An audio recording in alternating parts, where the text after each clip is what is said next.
Rebonjour ou rebonsoir, chers compatriotes et amis internautes. La première vidéo est arrivée à son terme, un peu avant. Et donc nous allons enchaîner avec la deuxième partie qui sera courte. Oui, avant de commencer, nous voulons faire un addendum. J'ai parlé de nombre d'habitants à Beni et à Butembo. J'ai commis une erreur.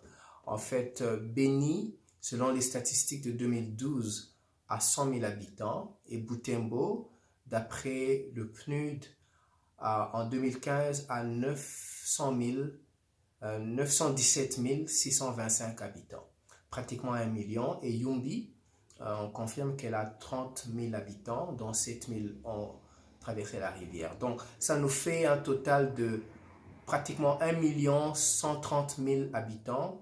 Et si on considère que 40% de ces habitants-là sont électeurs, donc dans toutes ces contrées, au total, nous allons perdre 400 000 électeurs. Donc, ce n'est pas 10% comme j'avais dit, mais ça représente 1% de l'électorat.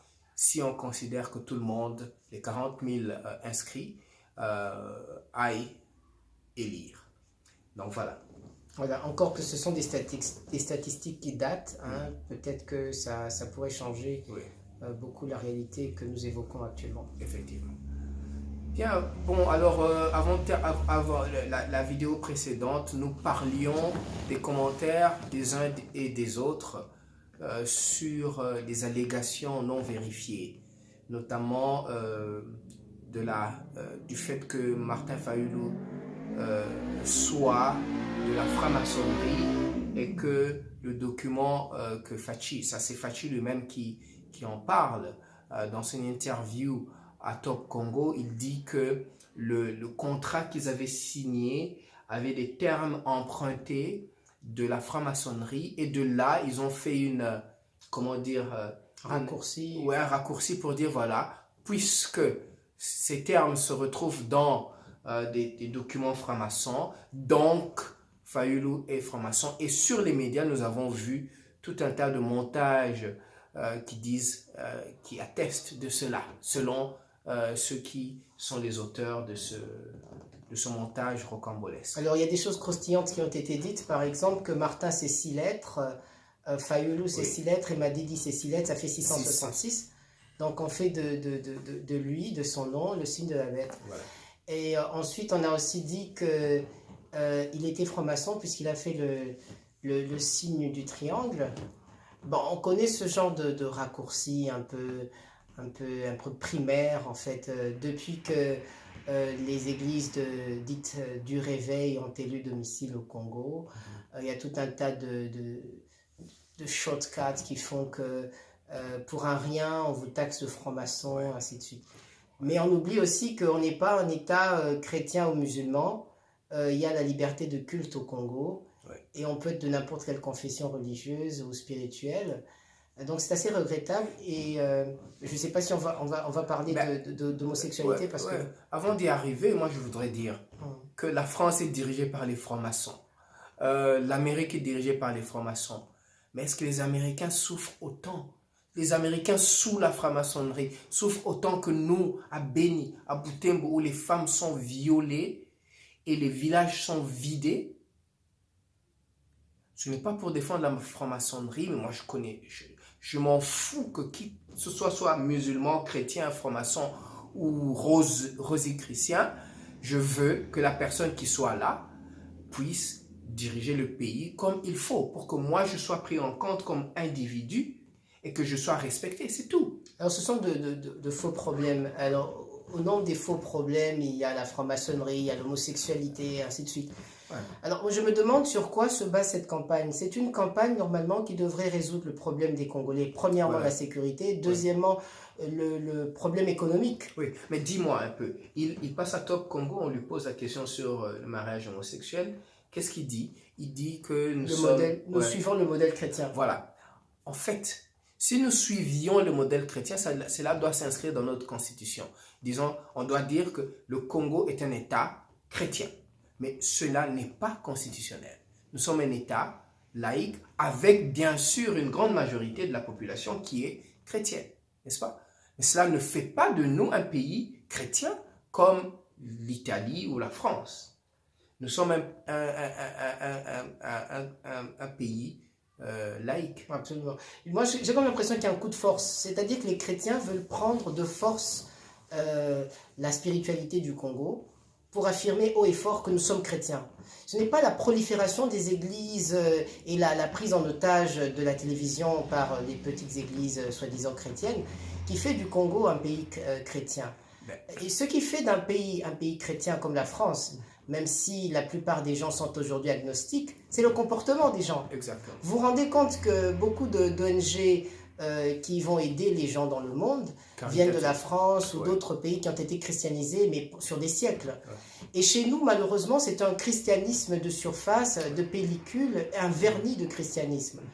Donc peut-être faudrait-il un jour faire carrément la critique de ce christianisme qui est devenu un petit peu, qui fait mal aux oreilles. Je crois que dans une de nos chroniques, nous allons le faire. Alors, parlons toujours, restons sur ce même sujet. On pose la question à Félix, donc il dit que nous allons rester sur cette logique-là et on accuse donc Fayulu d'être homosexuel. Sur quelle base, je me demande? C'est d'abord de l'homophobie. Hein. C'est d'abord de l'homophobie dans un pays démocratique, ce n'est pas inacceptable.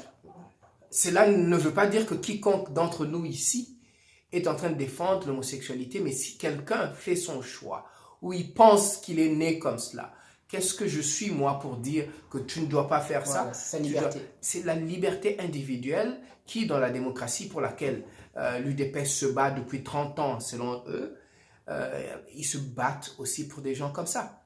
Alors, mais si ce débat de poubelle, ce débat de bas étage, où on permet les coups en dessous de la ceinture, nous pouvons aussi y aller. Absolument. Nous pouvons aussi y aller. Je pense qu'il y a une obligation d'y aller. Absolument. Mais si nous sommes obligés à le faire, nous allons le faire. Nous pouvons le faire tout de suite. Bon, voyons. On dit encore, nous ne sommes pas là pour confirmer, qui sommes-nous? Mais on dit que un certain candidat à la présidence aurait eu un enfant avec sa tante.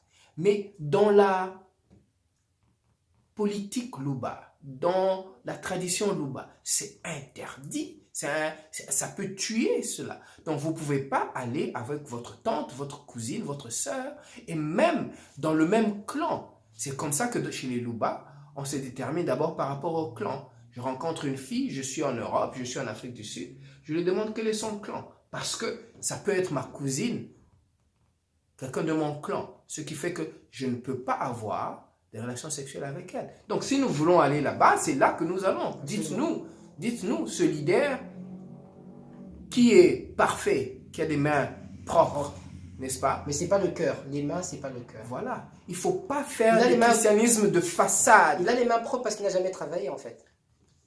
Voilà. Et donc, on va arriver à la présidence comme stagiaire. Nous ne voulons pas de dilettantisme au sommet de l'État. Nous en avons suffisamment eu et c'est assez. Quelqu'un qui commence sa vie au sommet de l'État. C'est-à-dire qu'il commence ses expériences et donc ses essais et erreurs à la tête d'un État qui a beaucoup souffert, dont 6 millions de personnes ont été tuées et même plus. C'est pour ça que je réitère ma demande selon laquelle nos 21 candidats à la présidence, si on évalue qu'ils sont capables, qu'on leur donne chacun une province. Nous en avons 26, il y en a suffisamment pour tous. Qu'ils aillent gérer pour 5 ans, 10 ans. Ensuite, l'expérience leur permettra d'agir à un niveau plus élevé. Ils peuvent devenir ministre national. Ils peuvent devenir président de la République s'ils le veulent, premier ministre. Je n'en ai rien à foutre que, excusez-moi le terme, mais il ne faut pas commencer un stage à la présidence. Ça ne se fait pas nulle part au monde. Alors souvent au Congo, on juge par la constitution physique, parce qu'il est fort, parce qu'il est grand. C'est par la stature qu'il est devenu, la stature physique, qu'il est devenu le chef de son parti, en plus un petit peu de la génétique, un peu beaucoup. Voilà. Nous ne voulons pas descendre plus bas que ça, mais je crois, je ne sais pas si tu as un mot à dire. Bon, c'est simplement à ceux qui soutiennent Fayulu de rester vigilants, de rester forts. On est sur la bonne voie. On va jusqu'au bout du bout. C'est là qu'on sait effectivement que la CENI est absolument engagé à détruire les élections, à en faire quelque chose de lié au PPRD. Nous restons vigilants. De l'autre côté, je ne sais pas si les gens sont aussi vigilants que les membres de la MOUCA. Bien. Donc voilà. Mais attendons le 30, ça me paraît être un jour où on risque soit de ne pas faire les élections. C'est peut-être le jour même de l'article 64. Bien. Ici, ce n'est pas l'article 64, on va laisser le pouvoir et la main à Kabila et à ses sbires. Et donc, nous avons un choix jusqu'en 2050. Il faudrait bien qu'un jour le peuple prenne sa destinée en main. Et il ne s'agit pas ici de Fayoul ou de Fachi, il s'agit de moi en tant que citoyen lambda, moi en tant que peuple, celui qui va à l'hôpital sans médicaments, celui qui ne sait pas payer les frais scolaires de ses enfants, celui qui ne sait pas manger convenablement, se loger, ainsi de suite. C'est de ce citoyen-là dont nous avons besoin. Nous n'avons pas besoin des gens qui viennent avec des égos, qui viennent pour devenir président et c'est tout, qui ne savent même pas ce qu'ils vont faire le lendemain de leur investiture. Nous n'avons pas besoin de ce genre de personnes. Nous voulons des citoyens dignes, respectueux, parce que là, le Congo a été bafoué suffisamment. Nous voulons mon Kwege, nous voulons mon Sengo. Voilà ce que nous voulons. Les autres, ils peuvent venir en deuxième position. Nous n'avons pas besoin de tribus, de tribalisme. Nous voulons que le Congolais soit comme le Congolais du Zaïre, bien que nous ne sommes pas ici pour chanter les merveilles de Mobutu parce qu'il n'y en avait pas, mais quand même, on peut reconnaître certaines choses. Et donc, c'est cela. Voilà, donc on ne va pas être long, on a beaucoup d'autres sujets à développer. Oui. On va vous dire au revoir et à très bientôt. Au revoir.